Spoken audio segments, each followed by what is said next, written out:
Hello everybody, this is Dr. Wu and I am listening. Wanted to share the beach with everybody and the sunrise.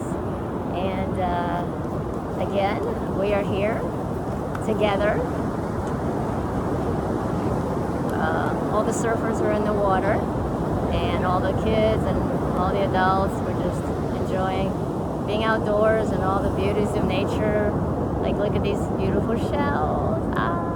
Just life on this amazing earth of ours. Together, we're going to navigate through, we're going to thrive in, and we're going to grow in this crisis or any other crisis.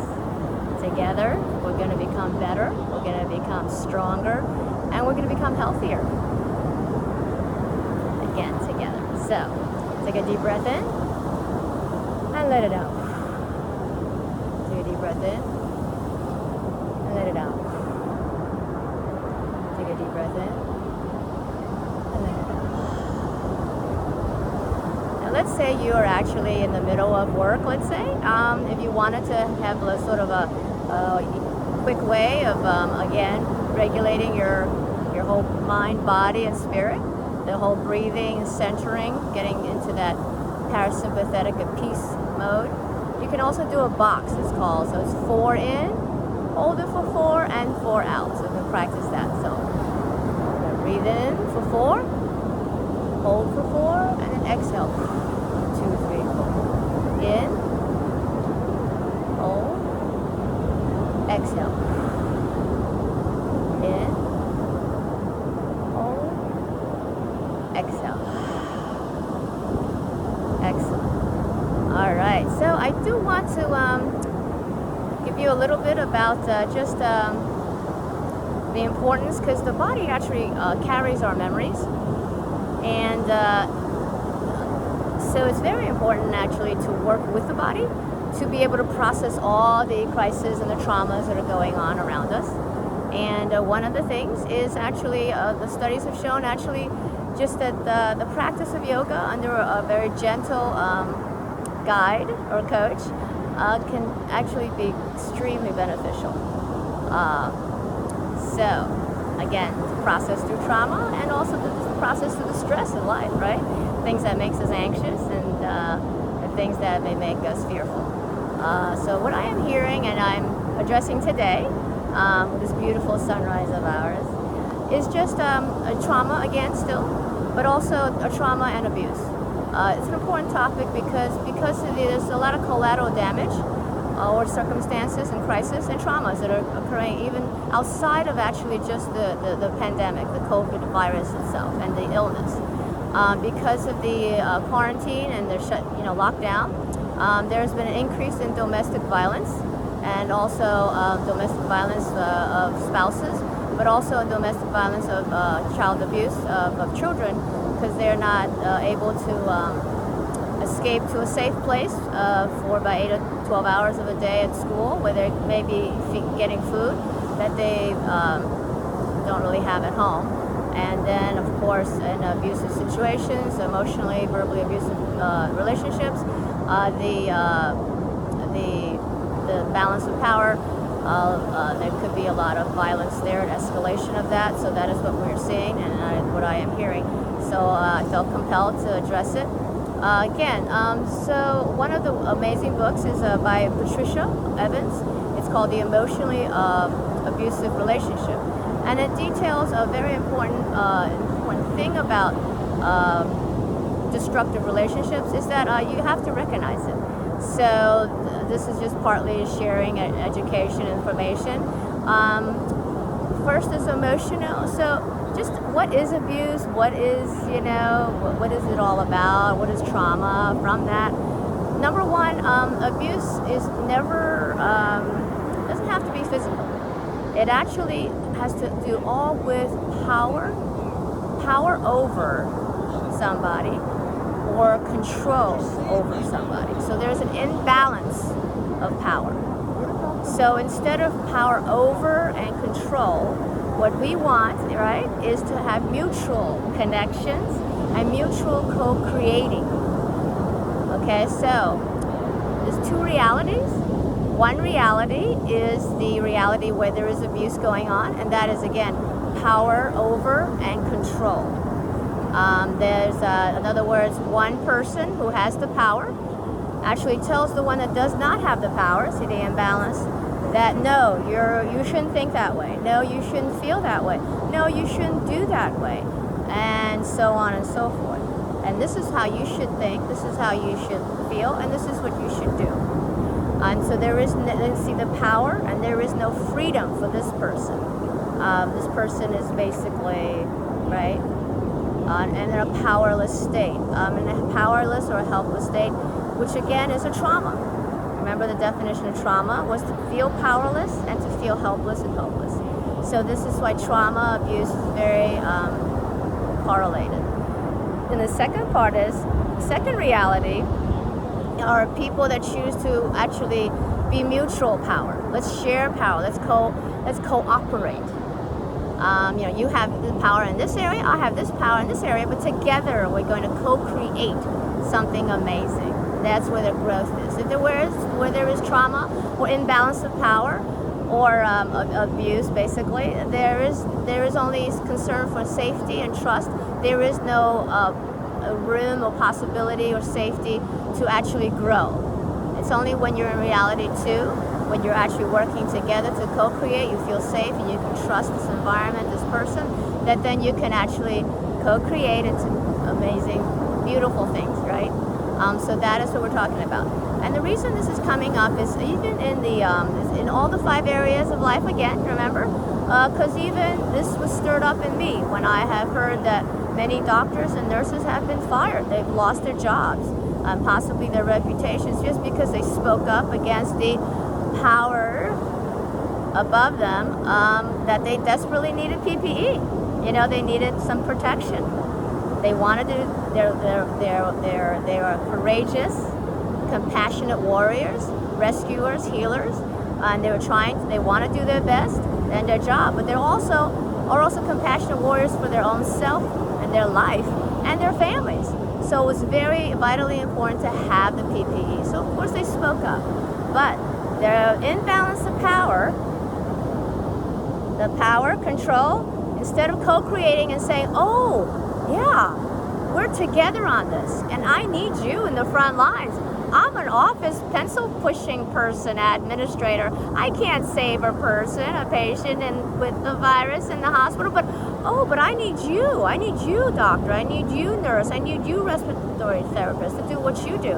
We're going to mutually help each other. I'm going to bring my strengths and just do whatever I can administratively to get you your PPE. I'm going to be on the phone. I'm going to be calling everybody outpatient. I'm going to think out of the box. I am going to work with you. Because we're a team. We're a mutual co-creating team.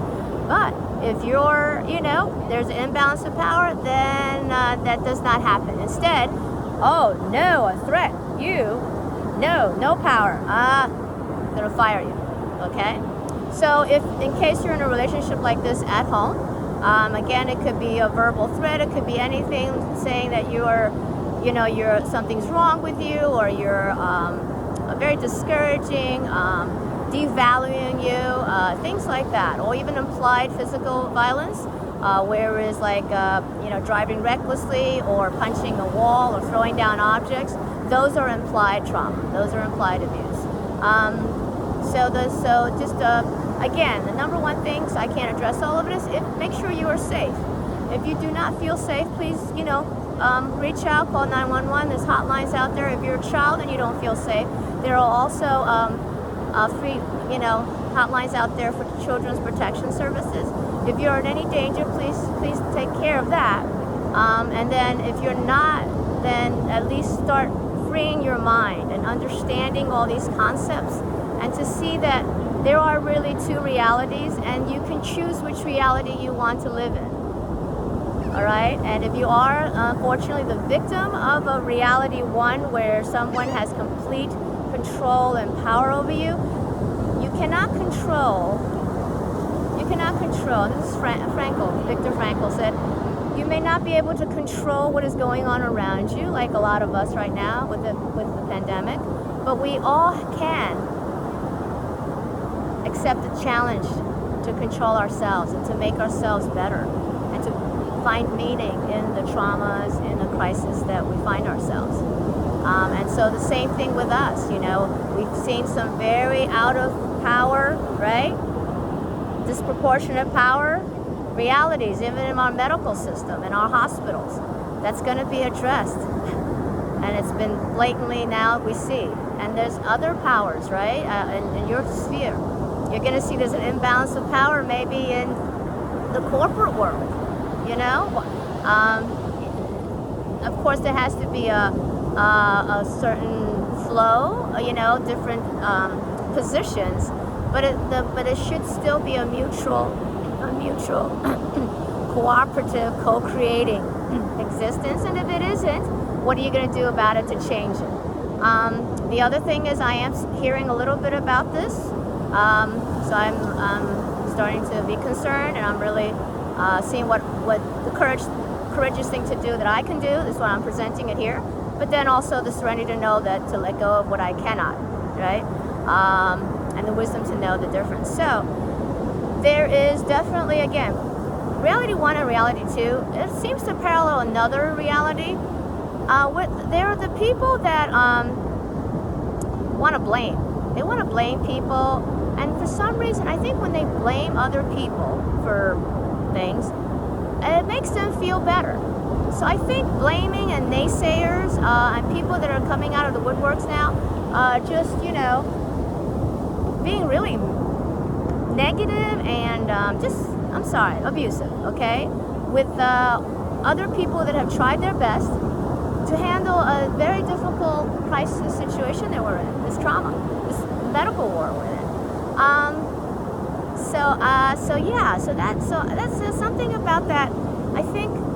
So just be aware of that and be perceptive and really think about when you hear things or facts, even when you're listening to me, see what kind of rings true and doesn't. And if somebody's trying to have power over you, even in the way they're presenting things, and like in the media, just be very perceptive, be discerning, be very wise, and say, hey, is this person functioning in reality 1, where it's all power over, control, this person's bad, this person's bad, this person should not feel that, should not say that, should not do that.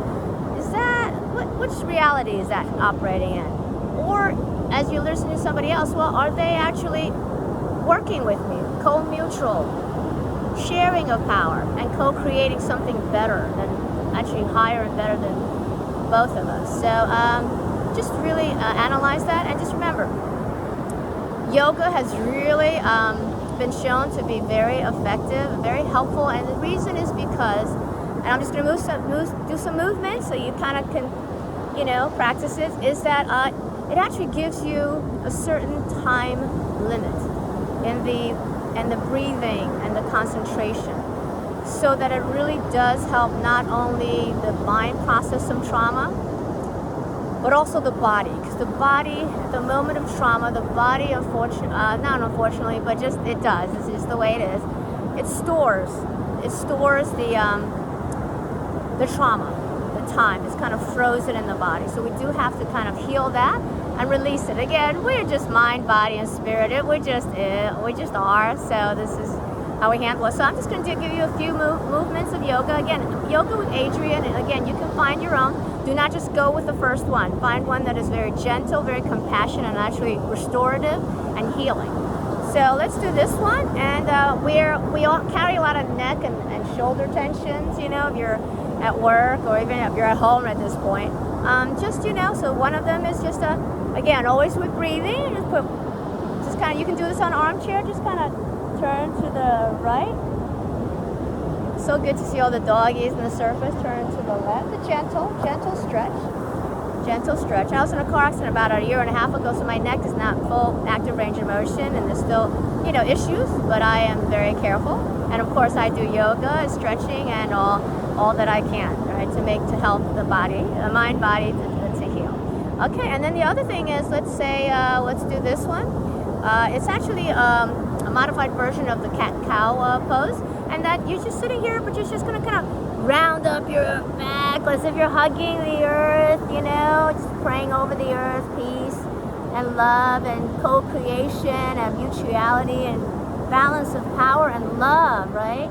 And then, as if you're the Titanic, right? Just kind of take the deep breath in and then let the breath out and round up your back, stretch out your shoulders and your neck, your lower back, and take a deep breath in and just breathe in that good air. Yes, yes. And round again. Yeah, very good. Excellent. And then for the head, just raising it up. Inhale and then exhale. Inhale and exhale. Inhale and exhale. Excellent. And again, I really do encourage yoga for this trauma that we are going through. In your downtime, you know, just very simple movements like that. And I'll give you one quick one too before we go. And it's just to take a deep breath in, reach up, and let it go. And in. And in. Mutual power, right? Mutual respect, cooperation, and co-creation become wonderful. There are things that we cannot control, but it is an opportunity for me to control myself and to become the better version, the best version of myself. We're going to connect with each other, connect with ourselves, lots of self-love and compassion, lots of compassion and love to others, and also connect with our higher power so we know what is the dream, what is the bodacious dream, what is the bodacious you that wants to be, and actually does it already exist in a future time. Again, this is Dr. Wu and I am listening. We are going to become better. We are already getting better, and we are getting healthier. In the name of the great physician, Jehovah Rapha. Peace, love, and co-creation and mutual respect. Enjoy the sunrise.